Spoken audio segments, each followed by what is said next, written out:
மக்களே, இன்று ஒரு சாதாரண கிராமமா இருக்கும். சில இடங்கள், சில கிராமங்கள் ஒரு காலத்துல ரோமானிய கப்பல்கள் நங்கூரமிட்டதுன்னு சொன்னா உங்களால் நம்ப முடியுதா? இன்று மணலாலும் கடலாலும் மறைந்திருக்கும் இந்த தமிழ் துறைமுகங்கள் ஒரு காலத்துல உலக வணிகத்தின் இதயமாகவும் இருந்திருக்கு. முத்து, மிளகு, பட்டுத்துணி, யானை தந்தம், உலக நாடுகள் தேடி வந்த அனைத்து செல்வங்களும் தமிழ்நாட்டில இருந்து தான் புறப்பட்டுருக்கு. ஆனா இன்னைக்கு அந்த துறைமுகங்கள் எங்க, ஏன் மறைஞ்சது? இந்த வீடியோவில் வரலாற்றின் மணலுக்குள் புயர்ந்திருக்கும் தமிழ்நாட்டின் மறைந்த துறைமுகங்களை பற்றி ஒரு சிறப்பு பார்வை பார்க்கலாம். எங்கேயும் போயிடாதீங்க. ஸ்டே டியூன் டு மக்களே. சப்ஸ்கிரைப் பண்ணாதீங்க, சப்ஸ்கிரைப் பண்ணிட்டு பாருங்க. வாங்க நம்ம வீடியோக்குள்ள போகலாம்.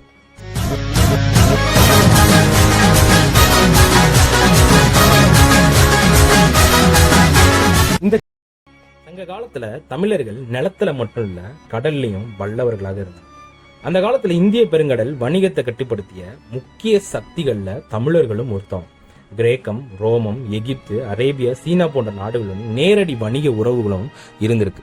சங்க இலக்கியங்களான பட்டினப்பால, மதுர காஞ்சி, அகநானூறு போன்ற நூல்கள் இதற்கான ஆதாரங்களை சிறப்பாக வழங்கிக்கிட்டே தான் இருக்கு. ரோமானிய தங்க நாணயங்கள் தமிழகத்துல ஆயிரக்கணக்கில் கிடைச்சிருக்கு மக்களே. இது ஒரு சாதாரண அகழ்வாராய்ச்சி கண்டுபிடிப்பு இல்லையா, ஒரு சாதாரண வணிகமும் இல்லை. தமிழகம் உலக பொருளாதார வரைபடத்துல முக்கிய இடம் பெற்று, அப்படி உலக வரலாற்றிலேயே மிக முக்கியமான தலைநகரங்கள் கொண்ட தமிழ்நாட்டில் ரொம்ப முக்கியமானது கொற்கை தான். அதை தான் நம்ம முதல்ல பார்க்க போறோம். இன்று தூத்துக்குடி மாவட்டத்தில் அமைஞ்சிருக்கிற ஒரு சிறிய கிராமம் தான் இந்த கொற்கை. ஆனால் சங்க காலத்தில் இதுதான் பாண்டியர்களுடைய முக்கிய துறைமுகம் மற்றும் கடல் சார்ந்த தலைநகரமாகவும் இருந்திருக்கு. உலகம் புகழ்பெற்ற முத்து வணிகத்தின் மையமே இந்த கொற்கை தான். கொற்கை முத்துகளுக்கு ரோமானியர்களிடையே மிகப்பெரிய தேவை இருந்தது. வெளிநாட்டு வரலாற்று ஆசிரியர்களான பிளினி மற்றும் ஃபுட்லோமி ஆகியோரும் கொற்கையை பற்றி சிறப்பான கருத்துக்களை சொல்லியிருக்காங்க அவங்களுடைய வரலாற்று நூல்கள். கடலுக்குள் மூழ்கிய முத்துக்களை எடுக்கும் தொழிலில் ஆயிரக்கணக்கான மக்கள் ஈடுபட்டிருந்தாங்கன்னு அந்த நூல்களில் சொல்லப்பட்டிருக்கு. கொற்கை துறைமுகத்திலிருந்து முத்துக்கள், சங்கு, மிளகு, யானத்தந்தம் வெளிநாட்டுகளுக்கு ஏற்றுமதி செய்யப்பட்டிருக்கு. ஆனால் காலப்போக்கில் தாமிரபரணி ஆறு கொண்டு வந்த மணல் படிவங்கள் துறைமுகத்தை மெதுவாக மூடிடுச்சுன்னு ஆராய்ச்சியில் தெரிய வந்திருக்கு. கடற்கரை பின்னோக்கி நகர்ந்ததுன்னு சொல்லப்பட்டிருக்கு. இன்னைக்கு கடல்ல இருந்து பல கிலோமீட்டர் தொலைவில் இருக்கும் கொற்கை ஒரு காலத்துல கடற்கரையோர உலக வணிக நகரம் என்பது ஆச்சரியத்துக்குரியது. அதுக்கப்புறம் ரொம்ப சிறப்பானது காவேரி, பூம்பட்டினம், பூம்புகார். பாண்டியர்களை பார்த்தாச்சு, அடுத்து சோழர்களை தானே பார்க்கணும். இப்போ தமிழர்களின் மிக பிரபலமான துறைமுகமான பூம்புகாருக்கு போவோம். சோழர்களின் பெருமை இல்லையா? காவேரி ஆறு கடலில் கலக்கும் இடத்துல ரொம்ப முக்கியமான இடமா இருந்தது தான் இந்த காவேரி, பூம்பட்டினம். சங்க இலக்கியங்களான பட்டினப்பால பூம்புகாரின் செழிப்பை மிக அழகா விவரிக்குது. உலகம் முழுவதிலிருந்து வணிகர்கள் இங்கே வந்தனர்னும், அரபியர்கள், ரோமானியர்கள், தென்கிழக்கு ஆசிய வணிகர்கள் எல்லாரும் பூம்புகார்ல வணிகம் செஞ்சாங்கன்னும், இரவு பகலா சந்தை இயங்கிக்கிட்டே இருந்ததுன்னு சொல்லப்படுது.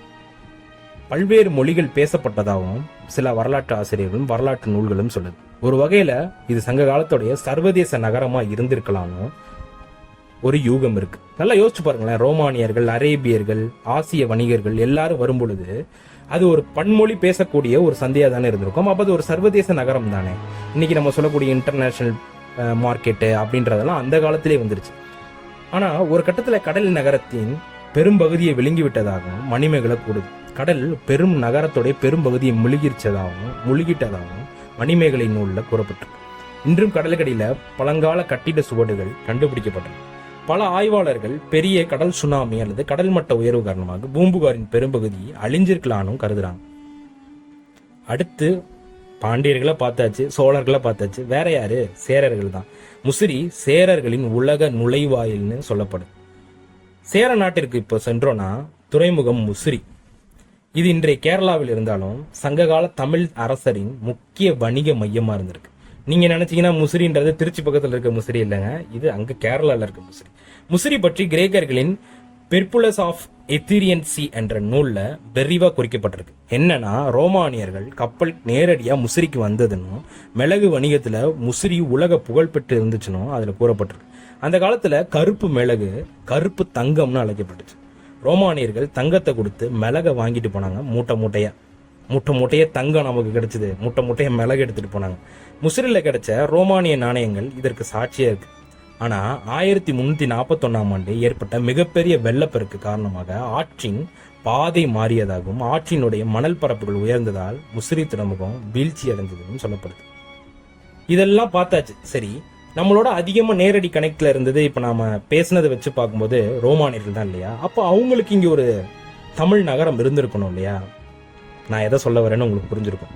அரிக்கமேடு ரோமானியர்களின் தமிழ் நகரம்.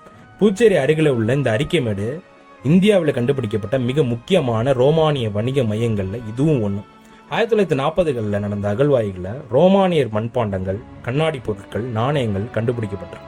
இவை அனைத்தும் தமிழர்களுக்கும் ரோமானியர்களுக்கும் இடையே நேரடி வணிகம் இருந்ததா சொல்லப்படும். ஒரு காலத்துல கப்பல்கள் வந்து சென்ற இடம் இன்று அமைதியான தொல்பொருள் இடமா மாறிடுச்சு. சரி, ஏன் இந்த துறைமுகங்கள்லாம் மறைஞ்சது? நம்ம முன்னாடியே பார்த்த மாதிரி இயற்கை மாற்றங்கள் தான். ஆறுகளுடைய திசை மாறுதல், மணல் படிவங்கள் துறைமுகங்கள் மூடினதுக்கு ரொம்ப முக்கியமான காரணம். நான் ஒத்துக்கிறேன். இந்த கடல் மட்ட உயர்வை பத்தி நீங்க என்ன நினைக்கிறீங்க மக்களே? சில நகரங்கள் கடலுக்குள்ள மூழ்கிச்சு அப்படின்னா கடல் தானா வந்து மூழ்கிருமா அப்படின்னு கேட்டா வாய்ப்பு இருக்கு. 20,000 ஆண்டுகளுக்கு முன்னாடி பனியுகம்னு சொல்லப்படுற உலகம் முழுவதும் பனியால நிறைஞ்சிருந்தது. அதுக்கப்புறம் அந்த பனியெல்லாம் உருகி நீர் உருவாச்சு. அந்த நீர்னால பல நகரங்கள் உருவாகி இப்ப இன்னைக்கு நம்ம உலகம் பார்த்துட்டு இருக்கோம்ல, 71% நீர்னால அந்த மாதிரி மாறிடுச்சு. சரி, அதனால கடல் மட்டம் உயர்வுனால சில நகரங்கள் மறைஞ்சிருக்கலாம்னு சில வரலாற்று ஆசிரியர்கள் இதுல சொல்றாங்க. நீங்க என்னன்றத உங்க கருத்தை கமெண்ட்ல சொல்லுங்க. அப்புறம் இயற்கை பேரழிவு, இதுக்கு வாய்ப்பு இருக்கு. சுனாமி, புயல்கள், பெரிய இயற்கை பேரழிவுகள் நகரங்களை அழிச்சிருக்கலாம். இதுதான் ரொம்ப முக்கியமானது மக்களே, புதிய துறைமுகங்களின் எழுச்சி. நம்ம தான் புதுசு வந்தா பழச மறந்துடுவோமே, இதுதானே மனித இயல்பு. பழைய துறைமுகங்கள் இடத்துல புதிய துறைமுகங்கள் பிடிச்சிருச்சு.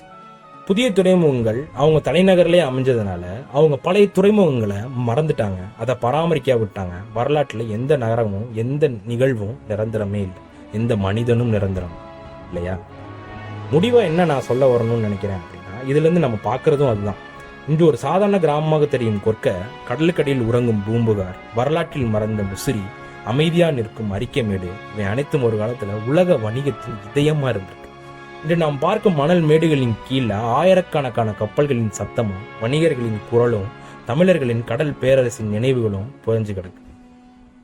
தமிழர்கள் கடலை வெறும் எல்லையா பார்க்கல மக்கள், அதை உலகத்தை இணைக்கும் பாதையா பார்த்திருக்காங்க. அதனாலதான் சங்ககால தமிழகம் உலகம் முதல் சர்வதேச வணிக மையங்கள்ல ஒன்னா இருந்திருக்கு. நீங்க என்ன நினைக்கின்றத கமெண்ட்ல சொல்லுங்க. இது மாதிரியான இன்ட்ரெஸ்டிங்கான வீடியோஸை பார்க்கணும்னா நம்ம சேனலை சப்ஸ்கிரைப் பண்ணிக்கோங்க. முக்கியமா லைக் பண்ணுங்க, ஷேர் பண்ணுங்க, கமெண்ட் பண்ணுங்க. இதை விட இன்னும் இன்ட்ரெஸ்டிங்கான ஒரு வீடியோவில் நான் உங்களை சந்திக்கிறேன். தேங்க்யூ.